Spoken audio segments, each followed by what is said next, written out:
The thing about trust is, it doesn't break with a bang, it leaks, slowly, like a tire you didn't know was flat until you're stranded in the middle of nowhere. That was me, standing in the middle of a luxury conference hall 2 hours outside the city, watching my wife laugh in another man's arms. The event was Brooke's idea. She'd been talking about it for weeks, ever since Cade, her boss, mentioned the company's annual off-site retreat. I wasn't exactly thrilled to spend my weekend mingling with a bunch of marketing executives at a countryside venue that looked like it had been lifted out of a magazine ad for artisanal cheese, but Brooke was persistent. You should come, she'd said that morning while applying mascara with surgical focus. It's good for people to see us. You know, like, together. I raised an eyebrow. People? As in, your coworkers? She didn't look at me. Yeah. It's important. Cade always says it reflects well when your home life is solid. I didn't love that she was quoting Cade so often these days, but I let it go. I wanted to believe she was just trying to impress her higher-ups. She'd been working her ass off for a promotion, staying late almost every night, hopping between video calls like her calendar ran her life. So I agreed. Threw on a button-down, hit the road after finishing up some reports, and made my way to the event, trying to convince myself it wasn't weird that she insisted I be there. The building was massive, modern wood paneling, expensive chandeliers shaped like melted glass, wine stations at every turn. I checked in, grabbed one of the name tags from a velvet-lined tray, and stepped into the main room. That's when I saw her. Brooke was standing near a tall window that looked out over a man-made lake. The kind that sparkled at just the right angle, like it knew it was being watched. She had on a navy dress I hadn't seen before, fitted, sleek, just barely brushing her knees, and heels that added a sharp edge to her usually grounded posture. She looked deliberate, like she had dressed for someone. But what hit me wasn't the dress. It was Cade. He had his arm around her waist. Not a brief side hug. A casual, almost possessive embrace. His hand rested flat on the small of her back like it belonged there. And she laughed. Threw her head back like he'd just told the funniest thing in the world. Her whole body tilted toward him, her smile wide and open. I stopped mid-step. My grip tightened around the welcome packet someone had handed me at the door. The air in the room felt heavier than it should have. Maybe it was the jazz music. Or maybe it was that invisible line I'd just watched them cross. They didn't see me at first. I stood there for maybe 5-10 seconds. Then Cade glanced up. He said something to her, still smiling, and she turned to look. I watched her face change. Just a flicker. Barely a second. But I saw it. Recognition. Panic. Something else I didn't want to name. She stepped out of his embrace like it suddenly occurred to her they were in public. Straightened her posture, smoothed her dress. Hey, she said, her voice climbing half an octave. You made it. Yeah, I said. Traffic was lighter than I expected. She turned to Cade and he gave me a nod. Not a handshake. Not an introduction. Just a nod. Like I was a colleague he'd seen in passing at the copier. Cade was just being his usual ridiculous self, she said, brushing invisible lint off her shoulder. You know how our department is. Everyone's super touchy-feely. It's kind of our culture. Touchy-feely, I repeated. Not like that, she said quickly. Don't be dramatic. I didn't say anything. You didn't have to. Her smile was brittle now. You're doing the thing where you go all quiet and judgy. I'm not judging. I'm watching my wife laugh in her boss's arms. Oh my God, she muttered, eyes darting around as if I were causing a scene. It was nothing, okay? It's been a hellish week. Cade's just supporting me. As a friend. The word friend burned in my ears. I stayed quiet. Brooke shifted, clearly annoyed now. This is why I didn't want you to come. You always make it weird. I didn't make anything weird. I walked in. She folded her arms. You know what? I don't need this. Not tonight. Her voice had dropped low. Controlled. Almost cold. I'm sorry, I said finally. It's just it caught me off guard. Yeah, well, maybe if you trusted me instead of jumping to conclusions, this kind of stuff wouldn't happen. That did it. It wasn't the embrace. Or the laughter. Or the way Cade hadn't even bothered to shake my hand. It was that. The way she flipped the script so fast I almost believed I was the problem. I nodded. You're right, I said. Maybe I should get a drink. Good idea, she said, already turning back toward the crowd. I watched her walk away. Not to mingle. Not to greet someone new. But back to Cade. As if I'd never been there at all. I found the bar and ordered something stronger than I needed. The bartender, a guy in a black vest and red tie, asked if I wanted a double. Why not, I muttered. As I sipped, I watched them from a distance. Not hovering, not obvious, but enough to see that whatever she had with Cade, it wasn't professional. They laughed again. She touched his arm. He leaned in when he spoke. It wasn't flirting. It was familiarity. That was worse. When she finally came to find me half an hour later, I pretended to check my phone. "Can we go?" she asked, like it was an errand she'd rather skip. "Sure," I said. The car ride was silent for most of the trip. Then, right before we reached the highway, she spoke. "You don't trust me," she said. "That's clear." I kept my eyes on the road. "Should I?" She exhaled hard. "You always think the worst of people." "No," I said quietly. "Just the ones who laugh like that when they think I'm not watching." "Jesus, you're being ridiculous." "Am I?" "Yes," she snapped. "You don't know what it's like, working that closely with someone. The stress. The hours. Sometimes people get close. That's one way to put it. It doesn't mean anything. Kate's married, by the way." I laughed once bitterly. "Yeah. So are we." She didn't respond. For the rest of the drive, she stared out the window and I watched the road unfold like I was driving away from something I didn't fully understand but knew I'd never see the same way again. That night, after she went to bed, I sat on the couch for a long time. I replayed the moment over and over, her laugh, the way his hand lingered, the way she'd spun the narrative before I could even ask a question. It could have been innocent, but it didn't feel that way. And somewhere, beneath the noise of excuses and tension and half-lies, something in me began to whisper. Pay attention. They say hindsight is 20/20ths, but I think that's only true when you're finally ready to look. After the offsite event, it was like something in my brain clicked. All the little oddities I'd brushed off suddenly arranged themselves into a pattern I couldn't ignore anymore. It started small. Always does. Brooke began dressing differently for work. Not just trying a new look differently, this was intentional. She used to roll out of bed, toss on slacks and a loose cardigan, grab a protein bar, and go. Comfortable, professional, no nonsense. But somewhere in the last few months, that changed. Now it was heels. Tailored dresses. Fresh makeup at 7 a.m. even when we'd stayed up arguing the night before. Lipstick I hadn't seen since our anniversary dinner 2 years ago. She'd linger in front of the mirror longer, inspecting her reflection like someone preparing for a performance. When I commented on it once, lightly, she snapped. "It's called caring about your appearance. Sorry if that makes you uncomfortable." That wasn't what I said, but trying to explain that made it worse. Then there were the late nights. It used to be rare, once or twice a month, tops. A campaign launch or an end-of-quarter crunch. But now they were a regular thing. Team meetings, she called them. Or strategy sessions. And every time she was vague. Where they were held, who attended, when they'd end, always fuzzy on the details. Once she texted me around 8:30 p.m. to say they were just wrapping up. Said she'd grab something to eat with a few from the department. I asked who. She never replied. She came home 2 hours later, smelling like hotel soap and something citrusy she never used at home. I wanted to believe her. I did. So badly. But the cracks were forming faster than I could patch them. The phone was the next thing. Brooke used to be careless with it. Left it on the coffee table, in the kitchen, sometimes even in the bathroom charging while she cooked dinner. But now it was always with her. Always. If I walked into the room, she'd tilt the screen away or press the lock button mid-scroll. She changed her lock screen too, said it was just for security. But she never told me the new passcode. Not that I asked. I didn't want to be that guy. The paranoid husband rifling through messages at 2 a.m. But that's who I was becoming. We started fighting more too. About nothing really. Dishes left in the sink. Laundry she folded but didn't put away. My socks in the wrong drawer. She'd snap at me for things she used to laugh off, then act like I was the one being unreasonable. Her patience was gone. Her affection was something else entirely. I can't remember the last time she reached for me first. The last time she touched my arm as she passed me in the hall or kissed my cheek just because. I tried. God, I tried. One night I came up behind her in the kitchen, wrapped my arms around her waist the way I used to when we were still dating. She flinched. "Not now," she said, pulling away. "Why not now?" I asked quietly. "I'm tired," she said. "I just want to eat and go to bed." That became her mantra. I'm tired. She was always tired. And suddenly showers became part of her nightly routine. Not in the cute, cozy way we used to have, playing music on her phone, talking through the curtain. These were silent. Isolated. Locked doors. The water ran longer than necessary.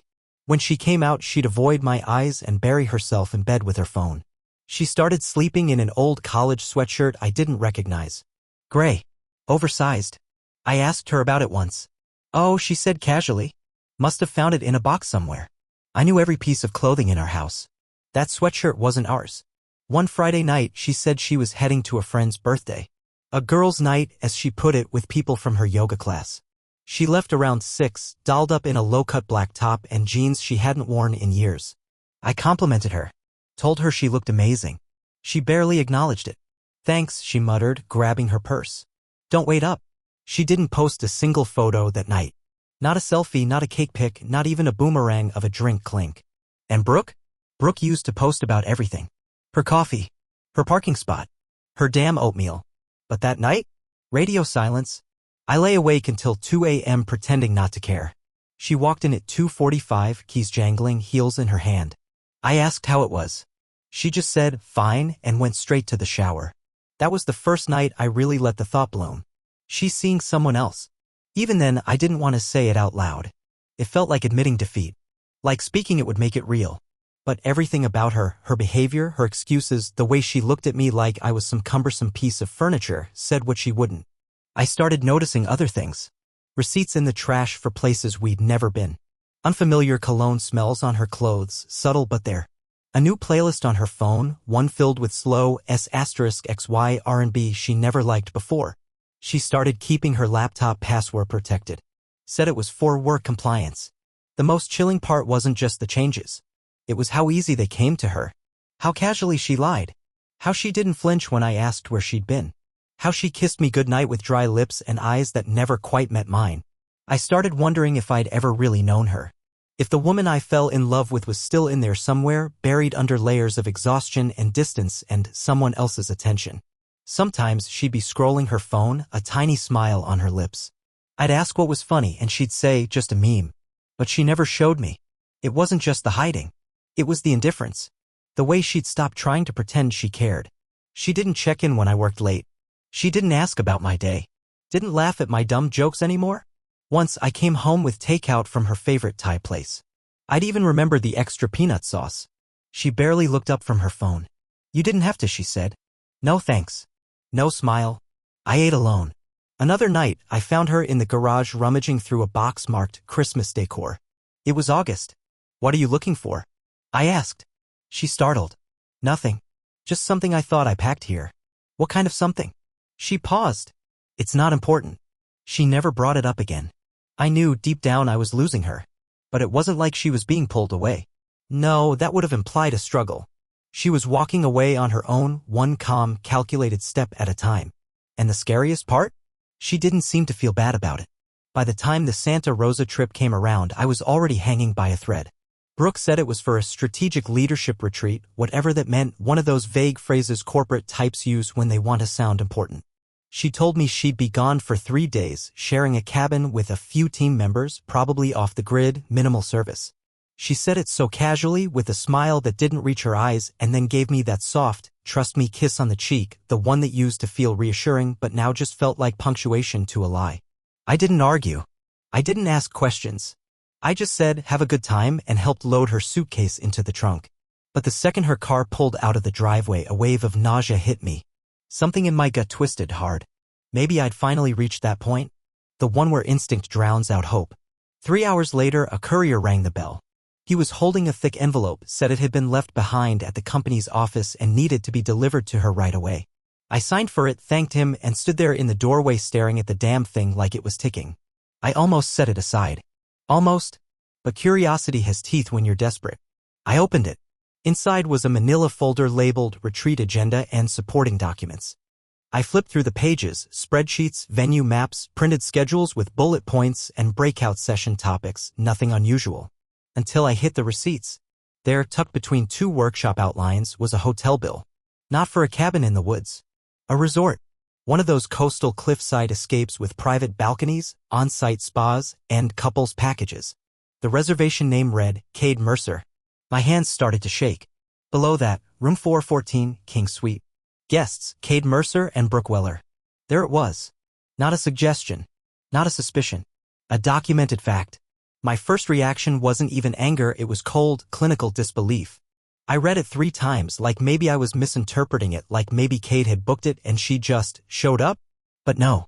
Her name was printed next to his. No ambiguity. I sat down at the kitchen table and stared at the bill like it had insulted me. Then I remembered something, her old tablet. One she hadn't touched in months. I didn't even know if it still worked, but I knew where it was: bottom drawer of her desk, buried under stationery and half-used notebooks. She'd upgraded months ago and never bothered to factory reset it. I charged it. While it powered on, my thoughts ping-ponged between fury and dread. If there was nothing on it, maybe I could still salvage some hope. But I already knew, didn't I? That hope had been quietly dying for a while. This was just me checking for a pulse on something long gone. When the screen finally lit up, I swiped through the dusty interface and opened her messaging apps. That's when the floodgates opened. Messages. Photos. Videos. She called him the only one who understands me. She said I made her feel trapped in a beige life. She told him she wanted a future without silence. There were selfies. Some tame, dressed up in the hotel mirror, smiling. Others not so tame. Lingerie. Poses. A wine glass balanced on her thigh. In one *T, Cade was clearly visible in the background, fresh out of the shower, towel low on his hips. His arm reaching for her waist. My stomach turned. They talked about money. How to move funds without triggering my suspicion. She told him about using her sister's debit card to funnel joint account cash through. He doesn't check the statements, she wrote. I made sure he stopped asking months ago. I had. Out of trust. Out of habit. Out of the belief that I didn't need to monitor the woman I loved. I was wrong. There was one voice memo, only 13 seconds long, but I played it 3 times. I wish I could fall asleep with you every night. With you, not him. I feel alive when I'm with you. When I'm home, I'm just numb. Numb. I sat back, heart pounding, hands clenched. But no tears came. No sharp pang of heartbreak. Just this strange, rising heat in my chest. I didn't feel broken. I felt betrayed. Violated. Used. And underneath it all, rage. Cold and clean. Not the kind of rage that makes you scream. The kind that freezes your voice. I stood up and walked to the bedroom. Opened our closet. Looked at all the little things that, hours earlier, had felt like shared symbols of a life together. Now they just looked like props from a play I hadn't been cast in. Her favorite sweater. Our wedding album. The perfume she swore she only wore on special occasions. The one I'd smelled the night she came home late from the girls' night. I went back to the tablet, grabbed my phone, and began documenting everything. *TS. Photos. I emailed them to myself, uploaded to a secure folder. I even took a photo of the hotel bill and sent it to a friend, just to have a timestamped copy somewhere else. This wasn't about revenge. Not yet. It was about clarity. I needed to stop asking questions. Stop doubting what I saw. What I knew. Because now I had proof. Undeniable. Cold. Printed and pixelated. With her name on it. With his face in it. With my future erased. And you know the weirdest part? The moment I had confirmation, I felt lighter. Not because it hurt less, but because I could finally stop pretending. I wasn't crazy. I wasn't insecure. I wasn't overthinking. I was just the guy she left, one silent betrayal at a time. When Brooke walked through the door Sunday night, she looked lighter. Like a weight had been lifted off her shoulders. Her hair was still damp from a shower, and she wore a soft cashmere sweater over jeans, casual and effortless, like someone returning from a long weekend getaway, not a woman coming back from a lie. She smiled when she saw me, a rehearsed smile, the kind you put on when you think someone's still playing along. Hey, she said, setting her bag down by the door. Sorry I'm late. Traffic was insane. I nodded. Everything go well? Yeah, she said, walking past me into the kitchen. Really productive weekend. We did some planning sessions, team bonding stuff, lots of brainstorming. She opened the fridge, pulled out a sparkling water, popped the can, and took a sip. She didn't ask me how my weekend was. Did you see the folder that was delivered? I asked calmly. She paused just slightly, then nodded without turning around. Yeah, thanks for setting it on the counter. I'll take it in tomorrow. I waited a moment. Then I said, you know it had the hotel bill inside, right? The can slipped in her grip. Just a little. Enough for me to see the twitch in her fingers. She turned around slowly, her expression a mix of confusion and caution. What hotel bill? I met her eyes. The one for the King Suite. Cade Mercer and Brooke Weller. Room 414. The silence was instant. Heavy. Her mouth opened slightly, then closed. She blinked. Twice. Then, like clockwork, the pivot. Okay, she said, exhaling through her nose. First of all, that's not what it looks like. I didn't move. I wasn't hiding anything, she continued, voice low and controlled. We had to book last minute because the cabins were full. The hotel was a backup. You and Cade shared a room? No, she said quickly. It was a billing thing. The company's travel system automatically grouped attendees under department leads. It's just how the invoice was written. I tilted my head. So there was no room sharing. No. God, no. I pulled out my phone and placed it gently on the table. Opened the photo app. Flipped to one of the screens *TS. Held it out. Her face drained as she stared down at the image. The selfie. Her in lingerie. The wine glass. Cade's arm reaching into frame. I didn't say anything. She didn't either. Not for a long time. Finally, she stepped back, leaned against the counter, and folded her arms. Her tone changed, less defensive now, more tired. Okay, she said softly. You went through my stuff. I raised an eyebrow. That's your takeaway? You violated my privacy. I couldn't help but laugh. It was sharp, bitter, dry. Privacy, I repeated. Interesting word choice. She rubbed her temples. Look, I'm not going to stand here and pretend like I haven't made mistakes. I have. Things haven't been right between us for a while. No, I said, they haven't. And I kept asking what was wrong. And you kept saying nothing. She didn't deny it. I was lonely, she said finally. I felt invisible. I needed someone to talk to. Cade, he was just there. I nodded slowly. And the lingerie? The hotel? The money transfers? Her expression flickered. You don't understand.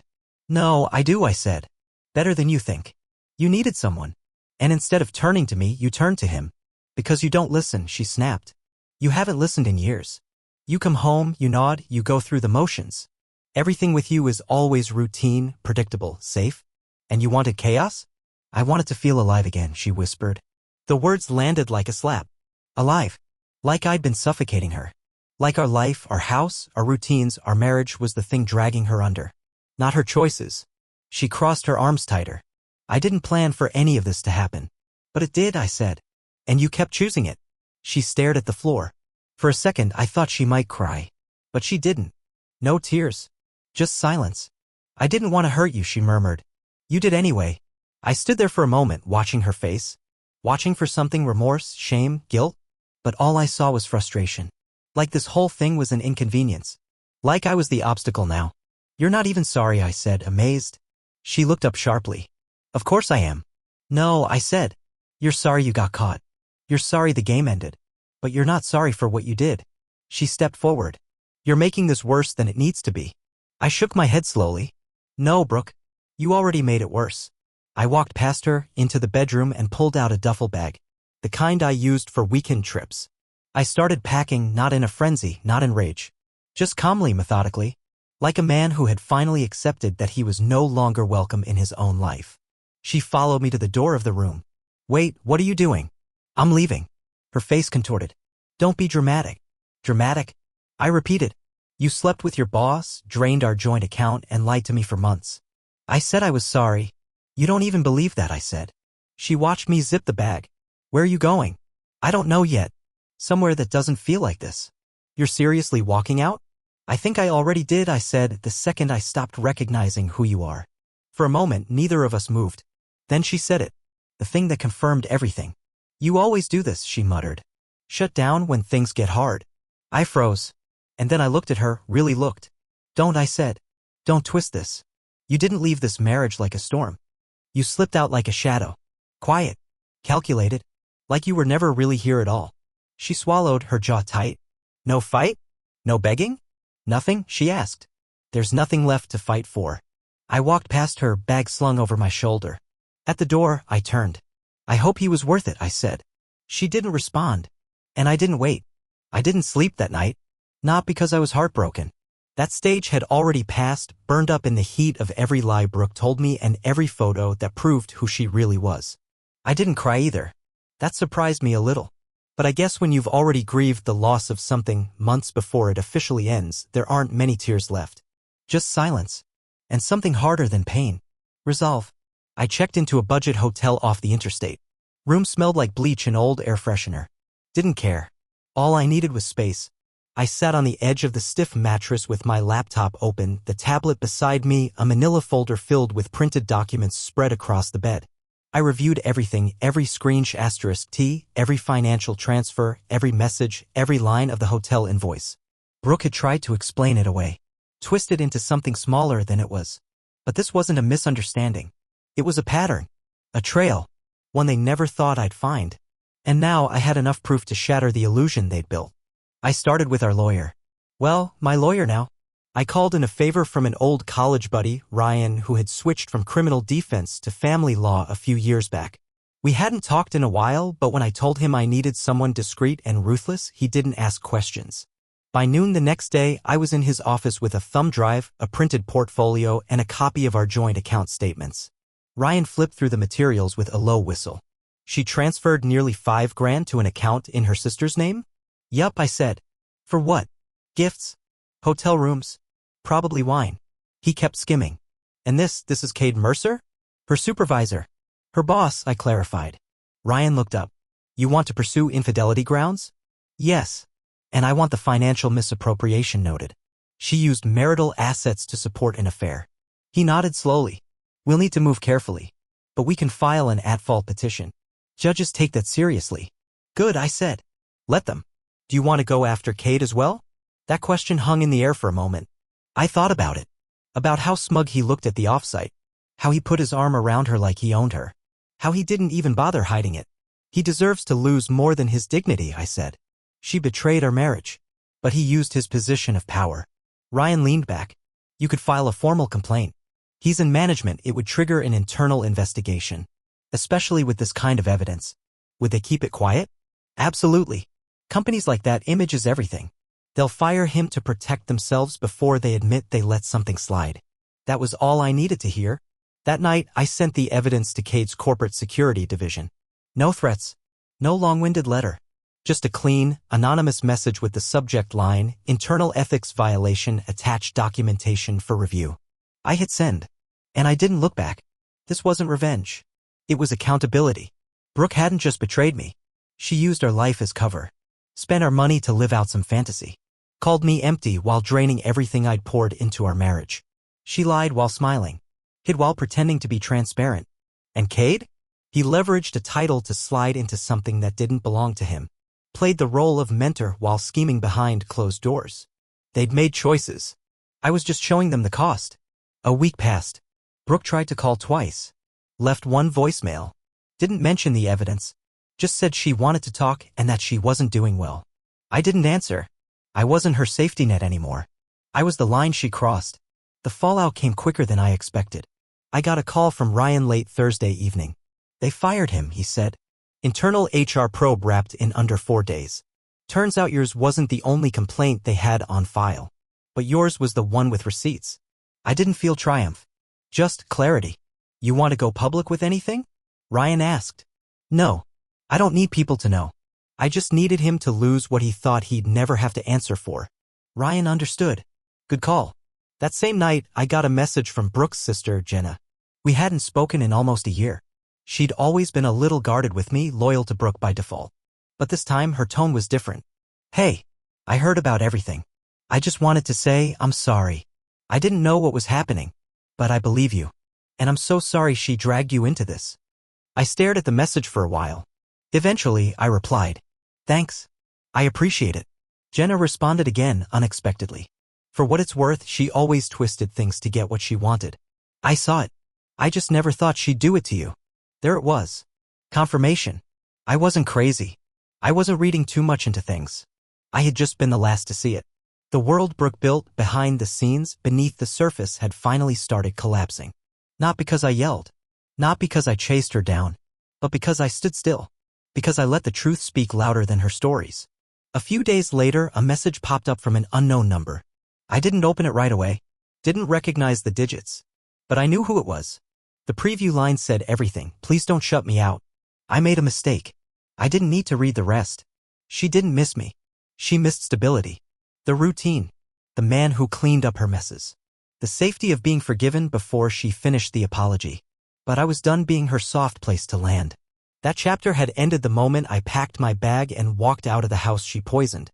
Now she'd feel the echo of her decisions, not through screams, not through retaliation, but through silence. The kind of silence that only comes when there's nothing left to say. The days that followed were quiet. Too quiet at first. The kind that made your own footsteps sound foreign. I stayed in a small apartment near the freeway, nothing special, just a temporary lease and bare walls. But it didn't smell like her perfume. There were no echoes of fights or fake goodnights. No half-truths disguised as check-ins. It was just still. At first, I didn't know what to do with the silence. I'd wake up early, out of habit, and stare at the ceiling waiting for the sound of her shower or the clatter of her coffee mug. But there was only the hum of the mini fridge and the occasional car outside. I started filling the gaps. The gym became my anchor. I ran more, lifted heavier, like I was pulling the weight off my chest one rep at a time. I cooked for myself, simple meals, nothing fancy. And slowly, painfully, I started remembering who I was before Brooke. I'd forgotten how much I used to enjoy driving with no destination. One night, I just got in the car and went. Put on old playlists. Sang like no one was watching. Because no one was. That was when I ran into Jenna again at the grocery store of all places. She looked surprised to see me but not uncomfortable. We talked for a few minutes. She apologized again for her sister's actions. Said she'd always seen how manipulative Brooke could be but never had the courage to call it out. I thanked her. Not because it changed anything, but because it reminded me I hadn't imagined it. I wasn't alone. I had been surrounded by lies. Now I had space. And truth. Even when it hurt. Her name was Ellie. We met at a bookstore downtown, one of those cozy places that still smelled like old paper. She asked if I'd read a novel I was holding. I hadn't. But we talked for a while anyway. She wasn't flashy. She wasn't trying to impress anyone. She was just present. And when I told her months later what I'd been through, she didn't flinch. She didn't pity me. She just listened. That's all I needed. Not advice. Not someone to fix it. Just someone to hear it. For the first time in what felt like forever, I didn't feel like I was bracing for the next betrayal. I wasn't afraid of what I'd find on someone's phone or what smile meant more than it should. Ellie asked real questions. She noticed the pauses between my words. She let me be angry or quiet or raw and never once tried to rush me out of it. Then one evening, Brooke messaged me. A long wall of text, something about understanding, forgiveness, how she never stopped loving me, how she needed help, not judgment. I didn't finish reading it. Because I finally understood something. She didn't miss me. She missed comfort. Missed the guy who shielded her from the consequences of her choices. But I was no longer that man. I was whole again. I'd learned that real love doesn't ask you to shrink. It doesn't hide. It doesn't destroy. It shows up. And that became my new beginning.